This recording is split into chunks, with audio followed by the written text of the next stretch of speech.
This is problem 6.36. It's on page 317.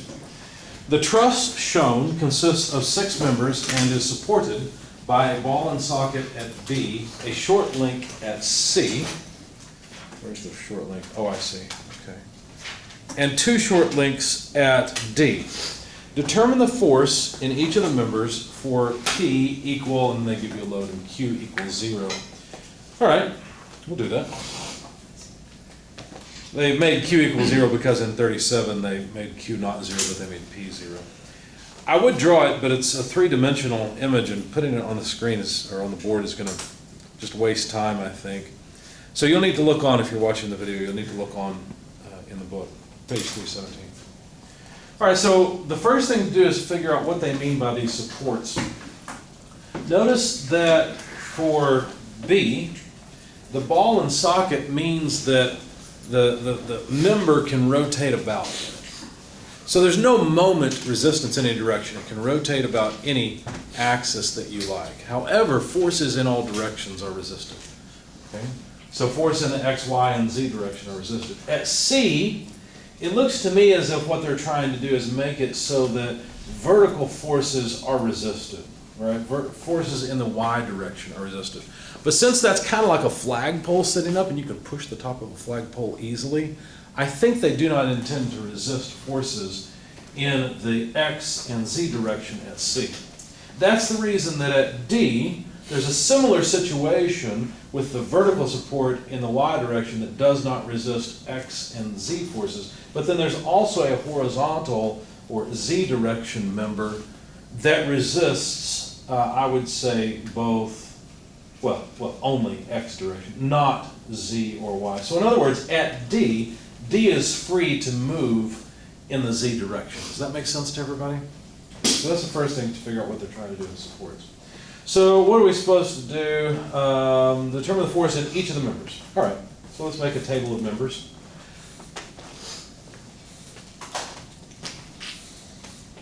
We've got a B, a D, yeah, let's be alphabetical, shall we? A C, a D. Those are the ones that are sort of moving up in the Y direction. It looks like BD, DC, and BC have no Y component. So let's jot those down. BC, BD, and CD. I don't care if you call CD, DC, or DC. Take your pick. It doesn't matter. So 6 members to deal with. How would you recommend that we begin? We need to set up equations, don't we? But what we usually do, what do we normally do when we start a truss problem, whether it's a space truss like this or a planar truss? Set up a free body. Set up a free body, for what purpose? To get the reactions. Yeah. We want to get the reactions. So at B, I guess I'll lay out the points at least, something like this. Again, you'll really need to refer to the figure to understand what I'm doing here. At the reaction, or at the supports, there can be reactions in the Y, the X, and the Z directions, at least at point B. As I said at C, I think there's only CY. At D, there's DY, as well as, let's move this over here, DX support. Does that make sense? So those are the force reactions that are possible. How can I come up with the value of these? Well, how many are there? Well, 1, 2, 3, 4, 5, 6. It's a good thing because there are 6 equations in 3 dimensions. What are the 6 equations? Sum of force in all 3 directions, sum of moment in all 3 directions. Those are the 6 equations that we have available. So all we have to do is write them and then solve this. So if I were to sum, let's start off with sum forces. Let's sum force X, sum force Y, sum force in the Z direction. We'll do the same thing in moments, but we got to select a point for the moments. There might be a strategic point to choose to minimize the number of unknowns in the equations. So let's see.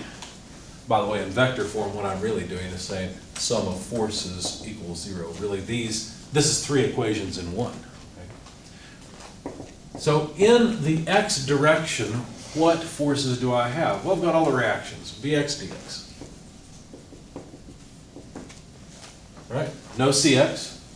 And how about horizontal forces that are applied? Well, Q is 0, so that's it.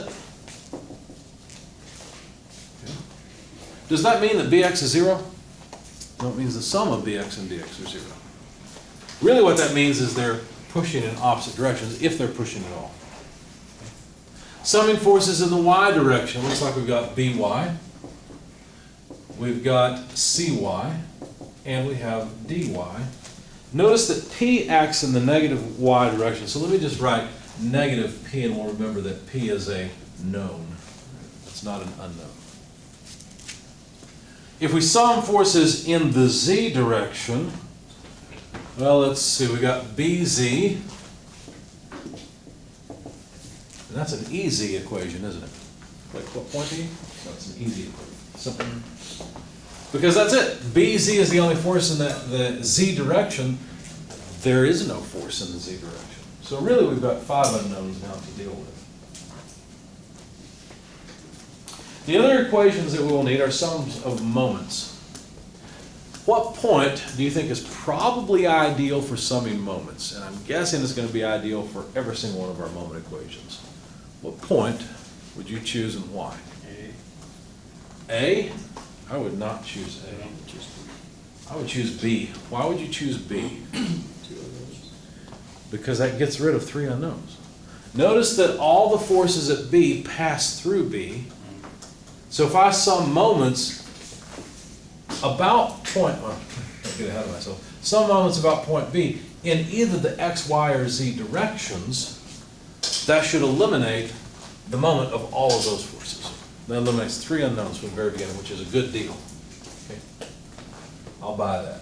So let's sum forces about B in the x direction. So basically the x-axis then, if you point your thumb in the direction of the x-axis and turn your hand in the direction of your fingers, that tells you the positive direction of moment. Okay, so point your thumb, it's off to the right, so anything kind of coming back at us would be a positive moment. Now we're summing moments about B, so does P cause a positive or negative moment? Negative, right? Negative? It does, it causes a negative moment, that's correct. How about the vertical force at C? Will it cause a positive or negative moment? Notice we are assuming that it acts upward. It'd be positive, right? What about at D? It doesn't. Wait, P? At D. At D? P? Positive also, right? You're saying P, I'm saying D. Oh. 2 different things. You're right. So at D, dy will cause a positive moment. Okay. You're fine. You're good. That's okay. Now, we could write it that way, or we could just say, look, the moment, and we can take it piece by piece, or we can actually do it in a different way. We could say the sum of the moments as a vector is the vector r to whatever point we want, crossed with the force at that point. So if I want moments about point B, I could take the sum of all the how can I explain this? Each of the ith points and the vector from B to I. Okay, this will actually give me the same thing. Let's take it slowly, go step by step with sum of moments about each of the axes. Then I'll do it this way and you'll see that this works. Okay? So summing moments about point B in the x direction. We've already decided P causes a negative moment. The vertical force dy and cy will cause positive moments. And that's it. There's nothing else that will cause a moment about the x-axis, right? Well, what kind of forces, what direction of force would we need to cause a moment about the x-axis? Well, obviously a y-direction force with a z-direction moment arm, right? Or if we had a z-direction force with a y-direction moment arm, a vertical moment arm with a horizontal force in the z-direction. Both of those would cause moments about the x-axis. Okay? We'll see that in this equation as well. Fortunately, most of the terms will be 0. Anyway, let's take these term by term. Why don't we take care of C first, the moment of C. We've already decided it causes a positive moment, so plus, I guess we're at the beginning of the equation, we don't need a plus, it's understood. So Cy times what moment arm? Must be a moment arm in the z direction. What's the magnitude of the moment arm? We're summing moments about B. We need the distance from B to C parallel to the z-axis. How much is it from the figure?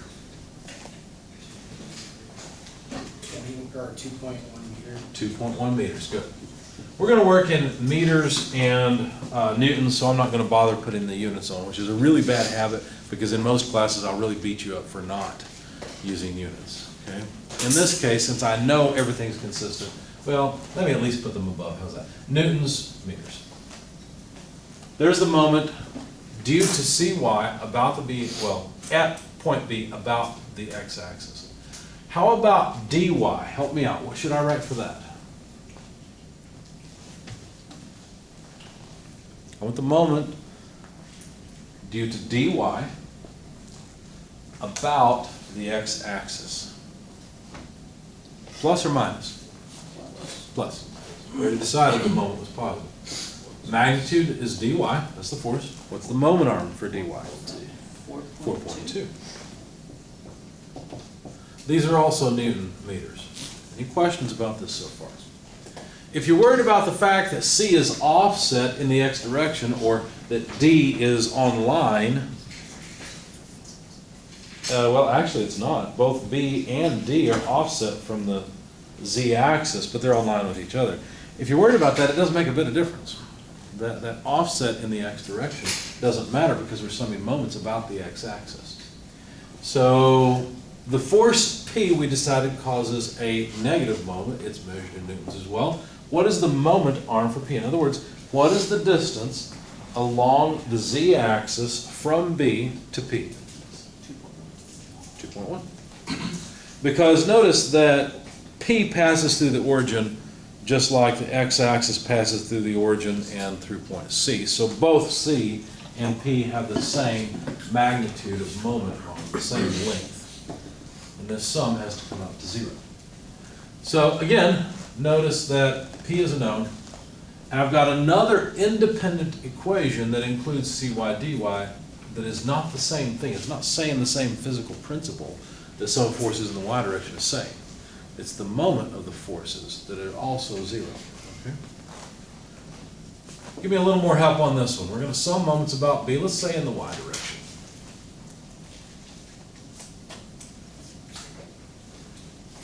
What direction of force would I have to have? What two directions of force could I have to cause a moment about y? X and z, the other two axes.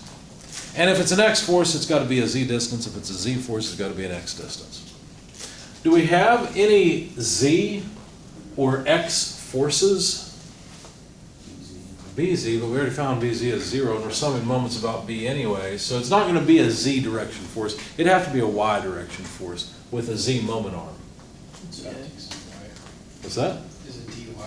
It is not dy, that'd be a moment about x. Somebody said it though. Dx. Dx, yeah. So dx will cause a moment about B. All right, so let's calculate the moment due to dx. Will it be a positive or a negative moment? Remember the y-axis points upward. We're summing moments about B. So any force that tends to cause rotation of the structure this way is a positive moment. Will dx cause a positive or negative moment as drawn? Negative, that's correct. So we need minus dx times what moment arm? 4.2 meters again. Are there any other forces that cause a moment about the y-axis? There's no other z forces. Any other x forces? There's bx, but we're summing moments about point B, so it passes through that point, right? So that's it, isn't it? This has to be equal to 0. It's not the length that's 0, so dx is 0. And that tells us that bx is 0.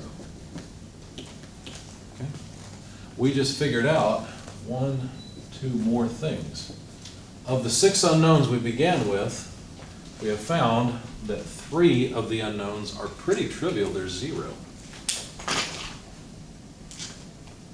dx doesn't exist, bx doesn't exist, and bz doesn't exist. Notice all the forces in the horizontal plane do not exist. All right. There's one more moment equation to consider. It's about the z-axis. So for the z-axis, if I want moments about the z-axis, what direction must the forces be to cause a moment about z? The other two, x and y. We've already found out that the x direction forces are 0, so we don't have to mess with those. It's only the y direction forces that we would care about. So if we're summing moments about d, or pardon me, about b, or about point B in the direction of the z-axis, does by cause any moments? No, because it passes through point B. Does dy cause any moments? No, because the axis we're summing moments about passes through D as well, right? The only force that can cause a moment about the z-axis is Cy, and of course, the applied force P. So help me out, give me the moment about the axis passing through B parallel to the z-axis. Give me the moment arm from that line out to point C. What distance is that? 2.8. 2.8, excellent.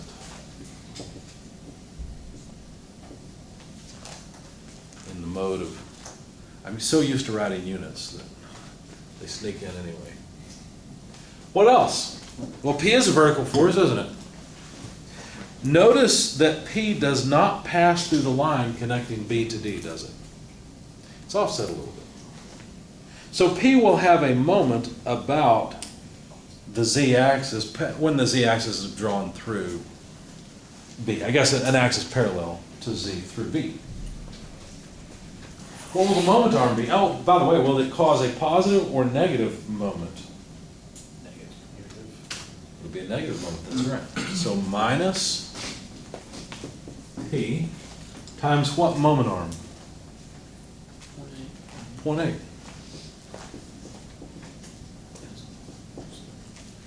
Okay. Began to look like everything was just going to be 0. Had force P been right above the line connecting B to D, then we wouldn't have needed C either, would we? Okay. All right, I think we've set up all of the equations we need. We've got the dimensions. Let's see, what are our unknowns? We'd like to know by, we'd like to know dy, and we'd like to know cy. Okay, I think we can solve for them. We've got enough equations. Let's see, this equation is burnt up. We've used it. This one's burnt. We've used it. That one's burnt. So that gives us three equations. Sum of force in the y direction, sum of moments about B, or at B about in the direction of the x-axis, and B in the z direction. Since P is known, this will be an easy equation to solve. Let me leave this here for a second. I think I can fit it in here. So Cy should be P times 0.8 over 2.8, but P was given and is 2,189 newtons. Notice we've already taken the directionality into account. We don't have to plug in negative 2,184. So 2184, did someone already tell me the number? 0.8 times 2184 over 2.8 is how much?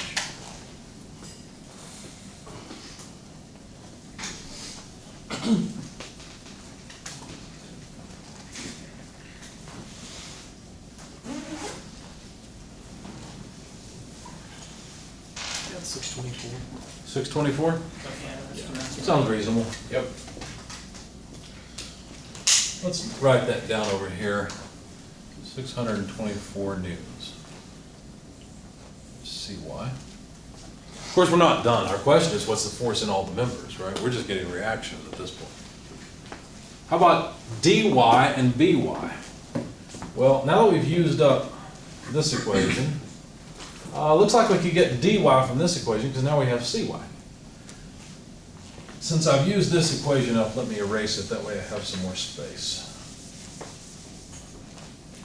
So, sum of moments about B parallel to x-axis, solve for the last unknown in the equation, dy. We'd get, well, let's see, let's take this to the other side, P times 2.1. Let's take this to the other side, minus cy times 2.1, and divide by the multiplier on dy, 4.2. All right, so 2.1 is just half of 4.2, so this really is p minus cy over 2, just to simplify it a bit. We know p, we know cy, so this is not difficult. P is, what would 84? I don't think that's right. 2184 maybe? Yep. 2184, that's better. 2184. And then cy, we just solved for 624. We take the difference between those two and divide by 2. What do we get for dy? 780. How much? 780. 780. Sounds reasonable to me because we'd get, you know, roughly 1,200 divided by 2, so about 600. That makes sense. Okay, so now we've used up all of our moment equations. The last thing to do is use our sum of force in the y direction equation and say, well, in that case, by must be equal to p minus cy minus dy. So that's 2184 minus, we solved for cy 624, we solved for dy as 780. So there we go. So what is by equal to?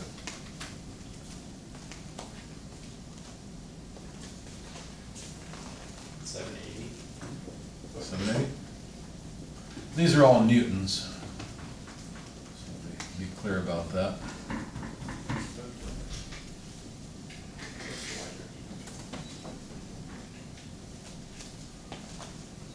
Sanity check, 1560,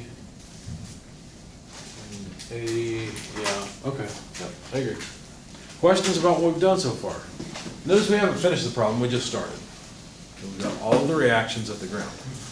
I promised you I would show you that we come up with the same thing that we had with the moment equation. Let me do that for you. I think it's worth seeing. If you're really struggling to use intuition to figure out what is the positive and negative moment directions, you can use this equation. Let me show you what I mean.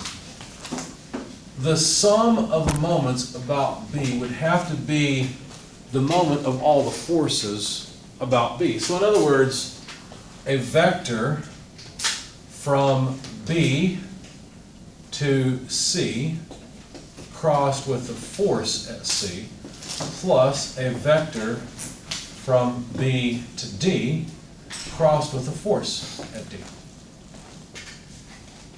Well, let's not forget there's one more. We need also the vector from B to P crossed with the force at P, but we just called that P. If you felt uncomfortable when I plugged in P as a positive number, you said, wait a second, it says it's negative. What are you doing there? Well, I've already taken into account the sense of the moment caused by P, because I know P acts downward. Well, we can just plug in the vector that was given here directly, and everything will work out just right. So help me out. Let's write a vector that goes from B to C. How would that go? From B to C. How far would I have to move in the x direction to go from B to C? I'm going on a trip. I'm going to walk from B to C. How far do I have to go in the x direction? 2 meters? No. 2.8. 2.8 meters. Yep. That's in the I direction, right? How far will I have to go in the y direction? Parallel to J. Or parallel to y in the J direction. I don't. B and C are on the same level. So plus 0J. How about in the z direction? How far will I have to go? Is it 2.1? You sure? You want me to write 2.1K up here? Negative. You see how it's really critical to get the right sign? You got to remember you're going from one point to the other. In fact, since I'm running out of space here, and I've got 0J, let me compact this just a little bit and say minus 2.8K. And that takes care of the vector from B to C. Should it be 2. I think you told me 2.1 and I wrote 2.8, didn't I? Yep. Okay. So then we need to cross that with the force vector at C. Well, the force vector at C is just Cy in the y direction, so Cyj. We don't know Cy yet, or we didn't before, okay? And then, let's go on to the next term. We need a vector that goes from B to D. So help me out with that one. If I want to go from B to D, how far do I have to move in the I direction? Parallel to the x-axis. You I don't, that's right. So 0I, let's move on to the next term, J. How far do I have to move in the y direction? You don't again. How far do I have to move in the z direction? 4.2. 4.2? Negative 4.2. Okay, you got to be really careful with these vectors. They'll mess you up every time. Okay, so that's the vector from B to D. How about the force at D? What would that vector look like?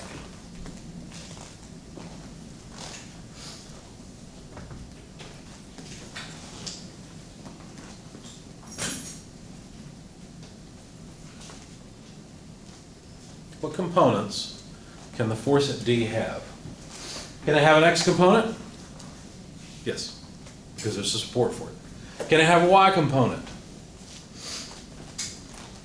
I've got to look at it myself. Yes, because there's a support for it. Can it have a z component? No. What did we call the x component of the force at D? We called it dx. I know we've already solved this. Remember, we're writing down equations we've already solved, so we already know what these numbers are. We already know dx is 0. But I want you to see that we come out to the same point that we would have otherwise. That is in the I direction, and we had dy. Notice I drew the components of force at the points in the positive directions. Okay? I don't know beforehand what direction the force will actually be, so I just draw them in the positive coordinate directions. That takes care of the force at point D. Now we need to add to that a vector that goes from B to P crossed with the force at P. Help me draw a vector, or write down a vector that goes from B up to P. How much I movement do I have to have? What distance to get from B to P? How far do I need to move parallel to the x-axis? 0.8. So 0.8 I. How about along the y direction? 4.8. Not I, J. Did I say I? I'm sorry, I meant in the y direction. How far do I have to move in the z direction? Negative 2.1, right? So minus 2.1 K crossed with the force at P. Well, that's easy. They gave it to us. It's negative 2184 J.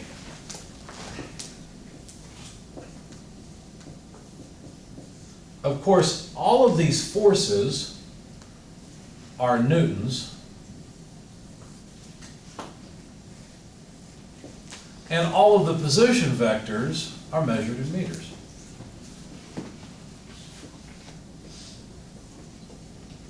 See, so it's all Newton meters. Now we have to actually calculate cross products.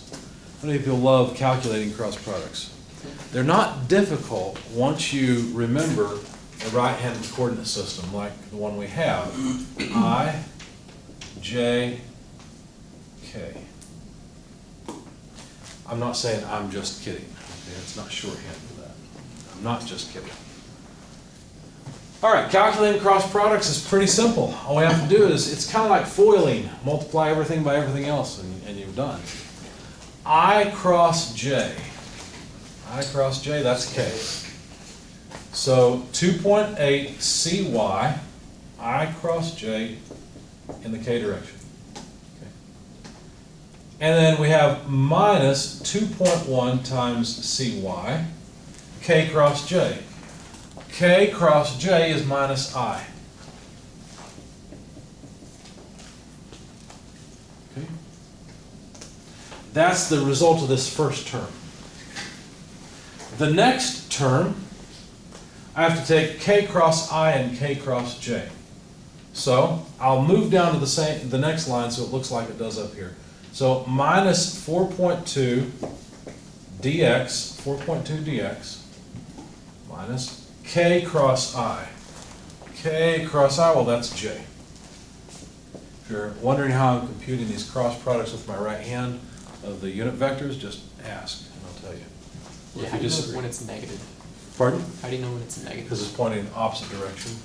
For example, this one was negative. Mhm. It came from k cross j. Notice I put this negative sign down here. I included it with the 2.1 and pulled the cy down. So all I needed left was k cross j. Point your right hand in the direction of k. Rotate the fingers of your right hand through a 90-degree angle, the smallest angle possible, to get to j. And notice my thumb points in the opposite to the I direction, therefore it's negative I, not positive I. Okay. Good question. Anything else? Okay. So where were we? We're on the second line. Negative 4.2 dx. We've just taken k cross I and we've got j. So double check that. K cross I, yes, that's j.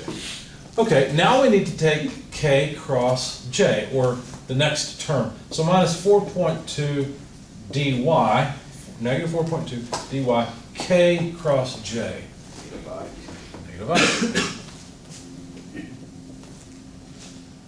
Lastly, we've got this row. We're going to have three terms. Well, there's one term that'll go away. Which one will be 0? This one. J cross j will give us 0. Notice that the dimension of 4.8 meters never appeared in our equations before. The reason why is because in the cross product it got thrown away. Okay? All right, so we need to take I cross j. Let's put the constants out first. Plus 0.8 times negative 2184 I cross j. So times I cross j. I cross j, that's just k. We said this one goes away, so all we need to do is write minus 2.1 times negative 2184. Just taking the constants and multiplying them together. And then the unit vector is k cross j. K cross j, negative I. So I've done this. I've taken the moment of all the forces about point B. How did I choose point B as the point where I was taking moments about? By drawing vectors from point B to the point where the force is applied. That's how I did it. Okay? That's what makes this a sum of moments about B. It's because all these vectors began at B. Okay? It looks like a mess, but it's really not all that bad because all we really have to do is pick off the components. For example, if we're interested in the sum of moments about B parallel to the x-axis, pick off all of the I components. Because I indicates the direction of the twist. Okay. Here's one. Negative, well, positive 2.1 cy. That's this one. There's an I component plus 4.2 dy. Let's make sure I haven't made any mistakes. It's positive. Yeah, so that's that one. And it looks like we've got another one here. Negative times negative is still negative. So minus 2.1 times 2184. Okay. So that sum has to be equal to 0. Let's not forget I've taken care of that term. And then how about sum of moments about B parallel to Y? Well, those are all the j components. It looks like we've got a grand total of 1. Negative 4.2 dx equals 0. Okay. And last but not least, the k direction. Sum of moments about B in the parallel to the z-axis will have 2.8 cy. That's that term. And the only thing left is this one, so minus 0.8 times 2184, and that's it, equals 0. So this should give us cy. In fact, plug in cy that we calculated before. Take 2.8 times 624 and subtract 80% of 2184. Do you get 0? I hope so, or we made a mistake one of the other places. You got 0? Good. So we have verified cy, and we've used up this equation. If cy is 0, then notice this term is gone, right? And we can get dy.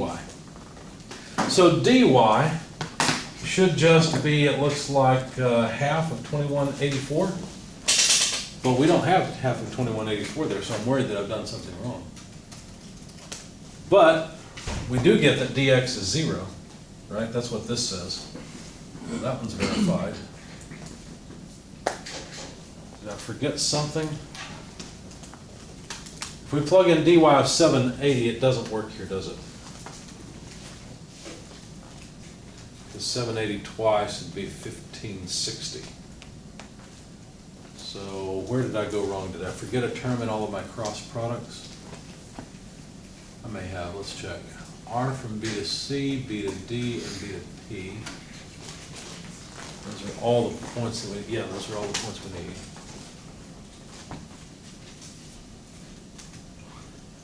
Let's see. Oh, wait a second. Did I cross off CY? Why did I cross off CY? I was thinking of DX and I said CY is 0, but it's not. We showed down here that it's not 0. What am I doing? 2.1 CY. There's the mistake. It wasn't in the cross product. It wasn't in the hard part, it was in the easy part. It was in the thinking part, not the math part. There's a difference. All right, let's try that. See if we get 0 now. 2.1 CY plus 4.2 DY minus 2.1 times 2. So that come out to 0. Okay, good. Life is good. Math is consistent.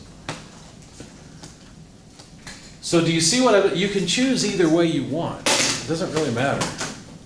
The intuitive way is one that I prefer because, well, I prefer it. I don't know why. It's just what I like. Or the more mathematical way. They're the same thing. There's no real difference. Now, that was getting the reactions. What did we really want? We want the force in all of the members. So what should we do now? So I have a question. Sure, go ahead. So, doing something like that, we have to then go, instead of plugging them in, since we already found all those, we have to go through and, They still have more work to Yeah, do. yeah. Because we still need to find the force in all the members. This is their question. no, that's not what I was talking about, that you were showing this was a different method. It's not a different method, it's the same method, but approached differently. Okay. It's, instead of figuring out the moments intuitively, we used cross products and just trusted whatever the math said. Remember, because when I took the moment and found that the moment of P was a positive thing about some axis, I don't remember now, I said, I'm just going to plug in positive 2184, despite the fact the book says it's negative 2184J. But in the moment calculation, when I use the cross products, I use negative 2184J because that's the direction of force. So That if you aren't- encapsulates. So if you aren't sure, is the other way more surefire? Is that- As long as you don't make any mistakes in the sum of moments, yeah, and taking all those cross products, Yeah. yeah. So it's kind of like pick your poison, use your intuition, maybe your intuition's wrong, or maybe make a mistake in the math. Yeah. Or do both. Right? I sound like a sadist. All right. How are we going to find the force in all the members? Any suggestions?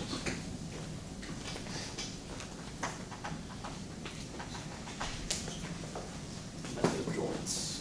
Method of joints. In other words, take each of these joints. Which joint do you think we ought to start with? The known. One that's known? Like which one? Really, B, C, and D are all known. I would prefer to start with one where I can get quick success. I don't know about you guys, but I like to get quick feedback, quick success if I can. I think C looks like a good pansy. Okay. So if I look at point C, I know that the ground, notice what we just solved for, these reactions. These are forces that the ground is putting on the frame, right? Do members BC and DC, do they have any vertical impact on point C? No, they don't, right? Because they lie in the XZ plane. They would have to have a component. It's not like somebody's grabbing one end and twisting the whole thing, right? You can only push or pull on it. These are two force members. So there's no way that either BC or DC could have a Y component because they don't have any geometry in the Y direction. Only AC has geometry in the y direction. So if we look at a free body diagram of this, let me draw it as if we were looking down the z-axis. Because I think that AC doesn't have any z component. Yeah, A and C are in the same yx plane. So if I draw it as if the member is in tension, then this is the force AC. Yeah, AC. Now you might look at this and say, well, wait a second. This can't be in equilibrium. You're right. There must be some force. So let me clarify things. Let me draw some axes so you know what I'm looking at. This should be X and Y. Okay. There must be some force in the X direction to keep this point from accelerating to the left or to the right, depending on whether this is tensile or compressive, right? Obviously, that force must come from the horizontal components of BC and DC. What did I call them? BC and CD is what I call them. So BCX and CDX are balancing out the horizontal component of AC, but I don't care about that. All I care about is the fact that the Y component of AC has to be equal to CY, doesn't it? Or, well, opposite. In other words, I've drawn AC in the wrong direction. I realize now AC must be in compression because the ground's pushing up on this point. AC must be pushing down on it. So if I could just figure out the geometry, I know ACY, I should be able to find AC. Can you help me figure out the geometry? If you look at the XY plane, let's draw the similar triangle over here. How far do we have to go to get from C to A in the vertical direction? 4.8 meters. Good. How far do we have to go in the X direction to get from C to A? 2 meters. So this is a 4.82 triangle. I don't know what the other side is. Figure it out, we'll have to take the square root 5.2. of 2 squared plus 4.8 squared. And you say that's 5.2? Yeah. Okay. So by analogy, this is the 2 side, this is the 4.8 side, and this is the 5.2 side. Now can we figure out AC? Sure, it's easy. AC over ACY, this side over this side, should be 5.2 over 4.8. Right? Let's not confuse the issue, let's put that 2 down there. Really, AC corresponds to the hypotenuse of this triangle. So all I have to do to calculate AC is take 5.2 over 4.8 times ACY. And ACY, we know, is equal to the magnitude of CY. Of course, it's in the opposite direction, but I'm just trying to get magnitude right now. We know it's a compressive member. So it's 5.2 over 4.8 times 624 newtons. 676. 676, thank you. So we just found one of our unknowns. 676 newtons, and these are, let's just make a note, these will all be newtons. This is a compressive force. Okay. Any questions about this? What other two, I'll give you a quick hint. What other 2 members do you think we could find very easily by dealing with C? 0 force now. Not 0 force members. How about the force in BC and DC, or CD? What plane are we going to look at to consider that sum of forces? XD. XZ plane. So let's look at this thing from the top down. Let me make another drawing for you. Don't need that anymore. Don't need this. Let's look at point C, but let's look at it from the top down so that X goes this way, and now Z goes down that way. So I just went up above it and I'm looking down the y-axis, okay? What will I see? Well, I'll see force BC and force CD, assuming that both are tensile, right?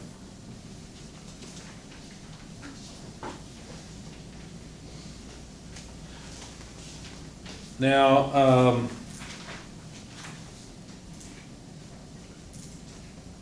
there's one more thing I'll see. I need to put C over here. I will see force AC in the X direction. Now let me show you what I've done. I realize that AC actually points in this direction. So if I look at it from the top down, it's going to be pointing like that. Does that make sense? So now I should be able to set up two sum of force equations and calculate CD and BC. Shouldn't be too bad. Before we do that, let's figure out the geometry situation, the similar triangle situation. It looks like that the horizontal distance to line BD is 2.8 meters, and then each points B and D are 2.1 meters above and below C. So basically, those two are on the same line. The distance, well, let me draw a similar triangle up here to represent what's going on with C, D, and B. So that spacing we just found is what, 2.8 meters?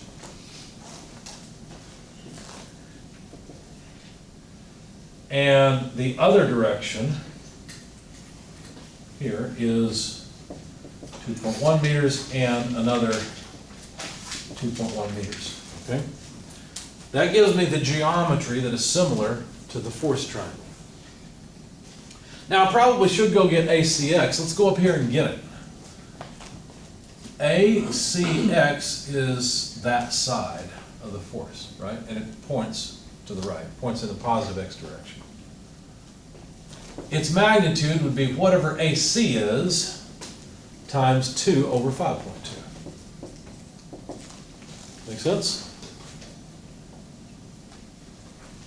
Again, just using the geometry to scale the force. AC is 676, and I need 2 over 5.2 times that. What do you get? 260. 260? So we've got 260 newtons pushing that way.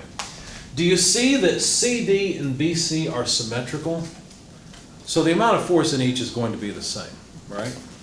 And notice that since AC is pushing in this direction, both in fact will have to pull back. CD and BC will both have to be tensile, won't they? Otherwise, think about it. Point C would just slide out, right? It'd slide this way because AC is pushing on it. So I know that CD and BC will both be tensile, and because they're symmetrical, I know they will have the same force in them. Now let's go figure out the magnitude of that force. If we, by the way, if you don't want to appeal to symmetricality, some forces in the Z direction, and since the geometry shows that these two are, they have the same amount of height away from that center line. Because of that, CD and BC have to be equal. Okay, so you don't have to appeal to symmetricality, you can just sum forces in the Z direction and prove it. I won't do that. So if we sum forces in the X direction, what do we get? We'll move over here. Sum forces in the X direction, of course this is on point C. I'd get ACX minus CDX minus BCX equals 0. Remember my trick, I don't bother trying to figure out geometry when I'm setting up my sum of force equation. I just get the forces out there.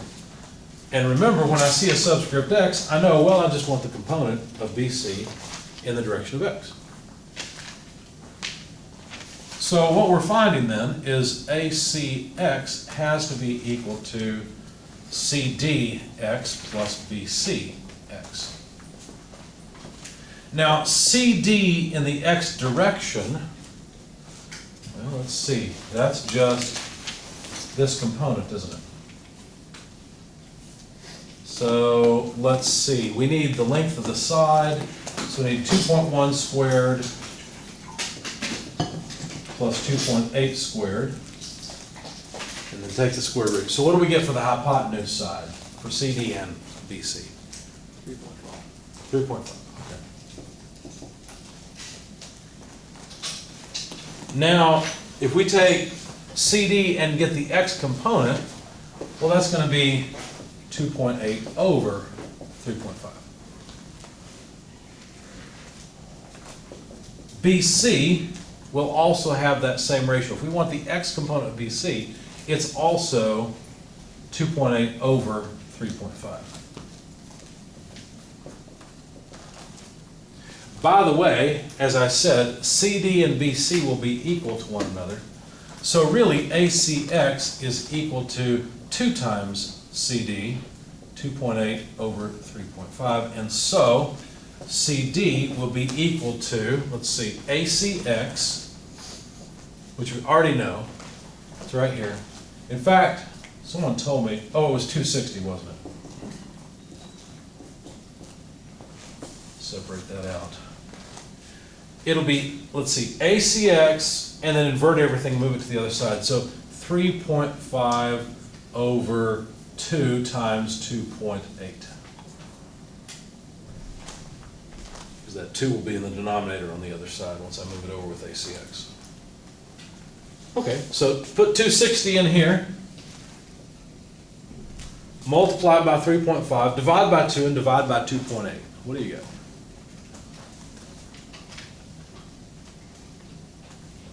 162.5. 162.5. Anyone second that? Yep. Second. So we've just calculated the force in 2 of the members, BC and CD. So we've taken care of just about everything, well, 2/3 of what's in the horizontal plane. We still have to take care of BD. We need to take care of AB and AD. Where shall we go from here?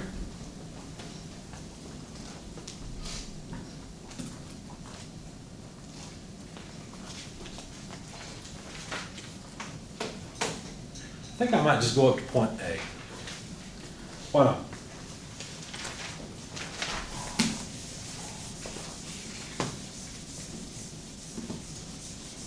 We go up to point A. I know that force P acts straight down on it.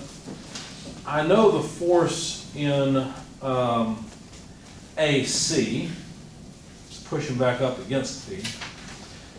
And it looks to me like AB and AD are also symmetrical, right? So the force in AB and AD will be equal to each other, but we'll prove that along the way, or maybe we'll just appeal to symmetricality again. Let me look at the YZ plane. Let's start there.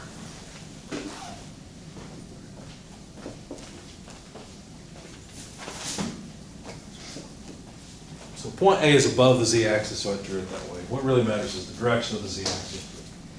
For your sake, I'll draw it that way. So P acts downward. We know its magnitude, 2184 newtons. AC acts upwards, right? AC is pushing upward. But we won't get all of AC, will we? How much of AC will we get?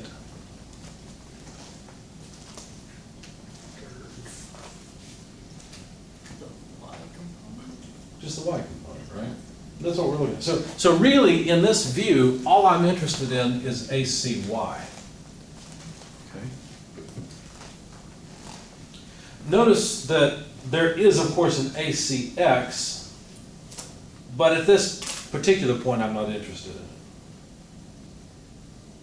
Now, AB and AD Can they cause forces in the y direction? I sure hope so, otherwise this thing's gonna fall over. Can they cause forces in the z direction? Yes. Can they cause forces in the x direction? Yes. Because there's a 0.8 meter distance along the x-axis to get from B to A, for example, or A to B. But in this view, what I'm particularly interested in are forces in the y and z direction. So I'm going to draw A, B, y. It's going to be a little bit confusing because I'm going to try and break it up, and I don't know if this will make sense. A, B will have a y component, and it will have a z component. The difficulty is that AB is going to have an x, y, and z component. Okay? I could draw it like this, but then I'd have to say that's A, B, Y, Z. And that seems a little confusing to me. Okay? So I'm just going to leave it as components of the force from rod AB. I'll do the same thing for components from the force in rod, what is that one in the back? AD.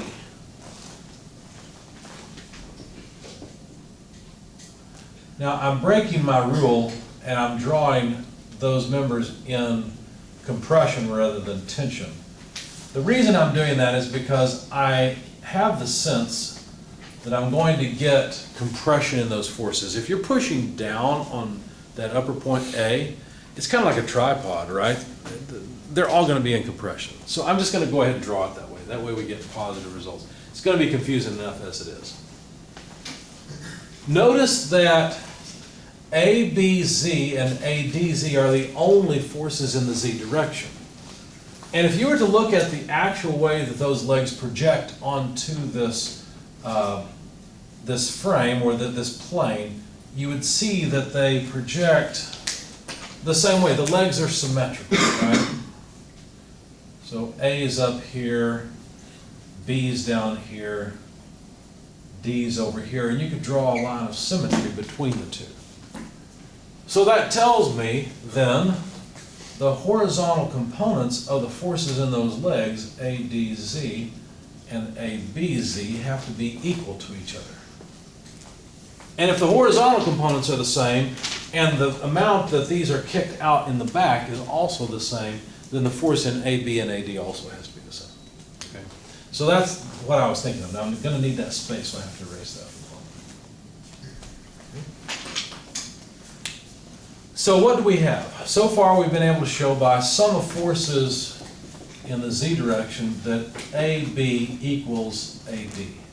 Again, that was done by intuition, but hopefully it makes sense. If we sum forces in the y direction, we'd have ACY minus P, ACY minus P, plus ABY plus ACY. These all have to come to 0. Now we already know where we can get at ACY. We may not have it. I may have erased it. But we can get it. In fact, we still have ACX down here. Let's make a note that ACX is 260. ACX is 260. So the triangle we use, I'm going back to AC to think about it for a second to make sure I don't forget anything. ACX is this side, 260. The hypotenuse AC is 676. So we can figure out ACY from this triangle. Okay, I don't remember what it was, but we'll recognize it when we see it again. I've erased it. It was underneath there. Okay. If you guys want to work on that, that's fine. We've already proven that AB is equal to AD and ABY equals ACY, so really we should be able to figure out the magnitude in those two stilts, if you will, pretty easily. So let's just do that. And then we'll have a nice check, I think, to make sure that this works. Yeah, we'll have a nice check. So ACY. Do you have two ACYs on purpose on here? You're right. Why do I have two ACYs? What am I doing wrong? Yeah. I meant to have ABY. You forgot I forgot ADY, didn't I? That's what I was trying to write, not ACY. Thank you. So ABY plus ADY equals P minus ACY. Equations say something in English, if you'll just look for it. It says that whatever load of P is not supported by leg AC has to be supported by legs AB and AD. That makes sense, right? That's reasonable. Now, we've already shown that those two are equal, so we could simply say 2ABY equals P minus ACY. And so from this, we can figure out ABY if we just can remember what ACY was. Did anyone calculate ACY? Yeah, 724.28. I thought it was a round number before. Did we Yeah, that's round what I off? thought too. 624. 624? Okay, well, you probably took square root of some of the squares and you assumed that these two are side legs rather than a hypotenuse. What you'd have to do is take this squared minus the square root, and then the square root. Okay, that makes sense. I think that's what we had. So, to get ABY, we'll take P, which was 2184, less ACY, 624, divided by 2. How much do we get for that? How much is ABY?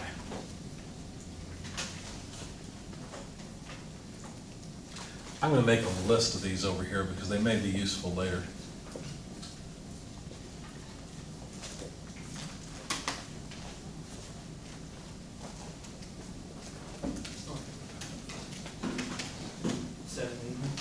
$780? Thank you. Okay, so how could we figure out the magnitude of AB itself? Well, we'll have to get the length of AB, the total length of AB. How can we do that? AB has components in the X, Y, and Z directions. Let me give you a hint. Let's see if you can come up with it. The vector from B to A, or if you like from A to B, it really wouldn't matter, has components 0.8I plus 4.8J plus, well, I guess it'd be minus actually, minus 2.1K. And these are all meters. How can I find out the length from B to A, or A to B? Take the magnitude of the vector, right? So the magnitude, in other words, the length between B and A is just square root 0.8 squared plus 4.8 squared plus technically negative 2.1 squared, but of course the square is going to get rid of the negative sign, so it doesn't matter. 5.3. 5.3. Thank you. This is going to be a critical number. Anybody second that one? Figured more than one person calculated it. I think you're right. They probably made it come out nice like this.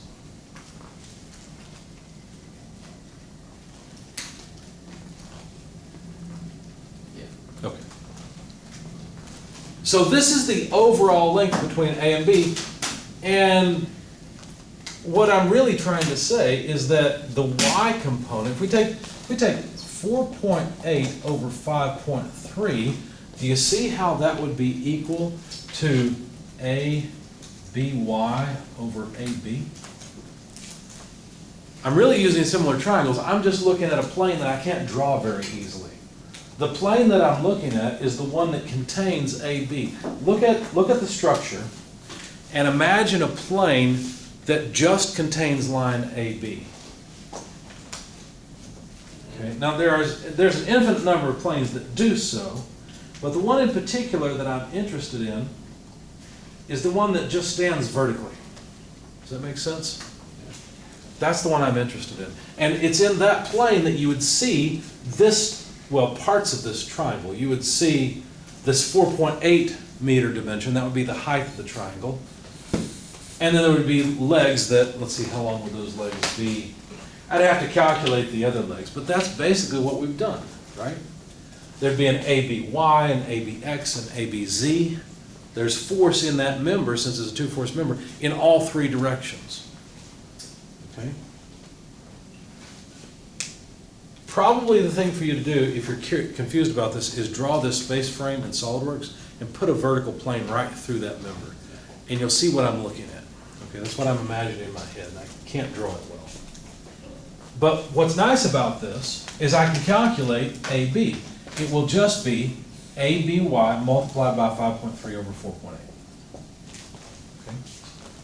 Notice in the typical two-dimensional case, that's what we do, right? We get a side and relate it to the hypotenuse. That's all I'm doing here. I'm relating the side to the hypotenuse. Same thing. It's just in 3 dimensions that I can't draw very well. Okay. So ABY, somebody told me, is 780. Yeah. So we need 780 times 5.3 over 4.8. What do we get? 861.25. 861.25. All right, so that would be AB. 861.25. Is it in tension or compression? You remember, I drew arrows for AD and AB pointing in, right? Compression. It's in compression, just like this tripod sitting here. It's in compression. And will be the same magnitude of load in AD. I don't know why I'm putting equal signs in there. 861.25 compression. We only have one more member, BD. That's it. Which point do you recommend we take in order to calculate the load in member BD? Well, we can either take D or B. It really doesn't matter. Notice that D and B both only have vertical forces. So it doesn't really matter which one we take. By the way, what was the check that I said we could use to make sure we were on the right track here? Well, notice that we could also sum forces coming out towards you, right? We're looking at Y, Z. We could sum forces in the X direction. Let's finish that off. Let's do a check with summing forces in the X direction to make sure all of this makes sense. And then we'll move on and solve for this last member's force. Okay? So if I were to look at this direction, I would see the Y-axis, I'd see the X-axis coming out this way from the board. If I look at it from this side, what would I see? I'm going to leave this vector here because it will be useful to us. I don't think I need any of this, though. Let me draw it here. So if I look at point A, I would see the Y-axis this way. And I want to look at it from here. I want the Z-axis coming out at me. So that would put X off to the right. Make sense to everybody? Now, AB and AD, yes, they're still pushing up. ADY and ABY. And of course, now I could actually see, I should have put these on the other side. ADY, ABY. I can actually see all of AC pushing up on it, right? Because that leg comes out in the X direction. But the Y component of this is what we were referring to before, ACY. That's what we're talking about here. I can still see P pushing down. But now I know that I would see some component of AD in the X direction and AB in the X direction, right? Because really, just like AC is a leg coming out this way, AB would look something like that. Of course, it's kicked out this way, and AD is kicked out the other way. Does that make sense to everybody? So, just like I did here, I'm going to break up ABX and ABY, ADX and ADY, and not worry about AD and ABZ. Okay? So the check we can use would be a sum of forces in the X direction. Sum of forces in the X direction has to be 0. And we know that it's negative ACX, this component, plus, let me just write 2ABX. That'll take care of AB and AD because we know they're both equal, right? And that's it. So, if we say well, let's just plug in numbers. Does 0 equal a negative ACX? What is negative ACX? Well, we need negative AC, or did I have ACX somewhere? You have it I am bottom That's left. 260. Ah, there we are, thanks. Negative 260 plus 2 times, we need ABX. How are we going to get ABX? That's really easy. we just take AB and multiply by the x component, 0.8 over 5.3. Okay?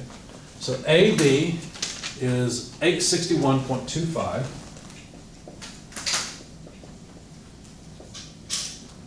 And to get the x component, I have to multiply by, sorry, I'm off the video camera, 0.8 over 5.3. Let's find out if it works. Plug it into your calculator. You get 0 from this. See a couple of people saying, yeah, it works. Okay. Any questions so far? All right. I might as well write down AB. Well, I don't have ABX, do I? Let's see, will I need anything? I will need, if I look at point B, let's see, we've got BY, and I'm interested in BD. I will need Z component numbers. I'm going to leave this here again because I may need to use it again. But I think we can get rid of everything else.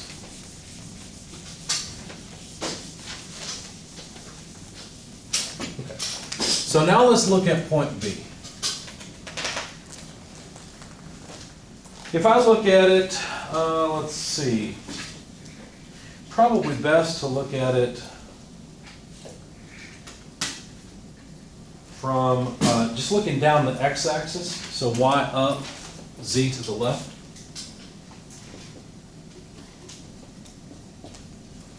What forces would I see? Well, there's the reaction from the ground, By. We know that from our initial analysis, 780 newtons. We also know that BD could be applying a force here. Let's just assume that it's in tension and just put BD there. Notice that BD only has an x component. It doesn't, pardon me, it only has a z component. It doesn't have an x or a y component. So I don't need an x, y, or z, it's just BD. What else can push or pull on point B? Can't AB and BC push and pull on it? So wouldn't AB have, let's see, if we're looking down the x-axis, we know AB is in compression, so I'll just draw it that way. AB would push down in the y direction. It would also push out in the z direction.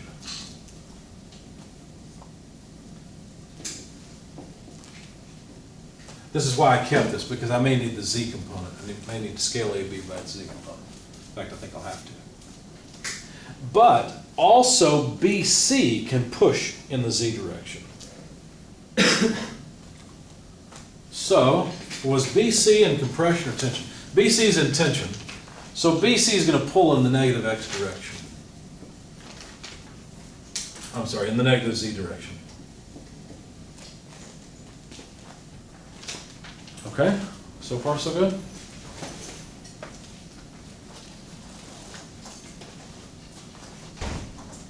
Now if I sum forces in the vertical direction, it looks like BY will be equal to ABY. That's not really interesting.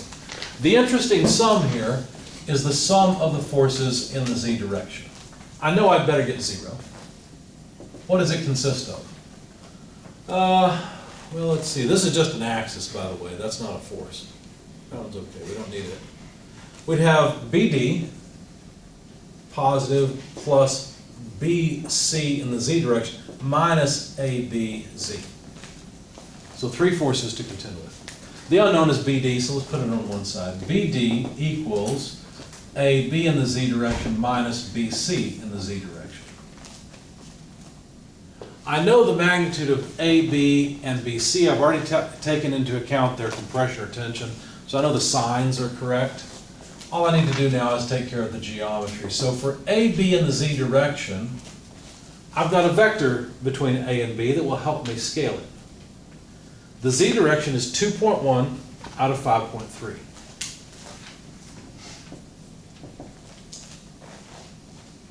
Now for BC, to get its z component, let's draw the triangle again so you can see it. So looking at these points O, C, and B, where the z-axis goes down this way and the x-axis goes off to the right, there's the right triangle I'm interested in. There's a 2.8 meter distance between O and C. No, there's a 2 meter distance. So I can't draw it this way. I can't put O there. O's over here. So this point back here doesn't have a name, but that's okay. So now the length of that side is 2.8 meters. The length of this side is 2.1. And the only reason I'm setting up this triangle is so I can take components of BC. We had the length of this side before, but I don't remember what it was. 2.1 squared plus 2.8 squared square root was how much? 3 point something? 3.5? Okay, thank you. So if I want only the z component of BC, then that's 2.1 over 3.5. So minus BC times 2.1 over 3.5. Let me check myself. That's the z-axis. Probably should have turned this way when I drew it, but oh well. So yeah, 2.1 over 3.5. So all we have to do is plug in the numbers. AB is 861.25. 2.1 over 5.3 minus BC, which is just 162.5. 2.1 over 3.5. What number do we get for BD?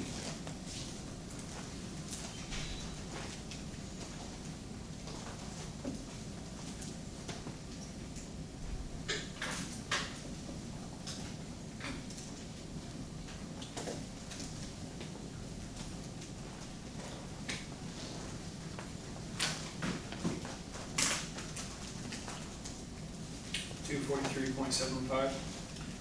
243.75. Now, I assumed a tensile direction, and in fact, it's under tension. That makes sense. If you push down with P, those two legs are going to want to spread out. So BD has to pull them together. Makes perfect sense. Now, you could check this number. How could you check the number? Go to point D and sum forces. Pretty simple. Sum forces in the z direction. You can see if you were right or not. I think we probably are. I think we've been pretty careful so far. So I'll leave that part as an exercise to you. We'll stop beating this dead horse, shall we? Questions, comments? You said that BD was in compression, right? Or No, tension. Tension. Yeah, how did I know it was in tension? I assumed that. I said BD must be pulling on this point, B. If it's pulling on it, then it would be under tension. So it was in the direction that I drew BD. Any questions, anything else? All right.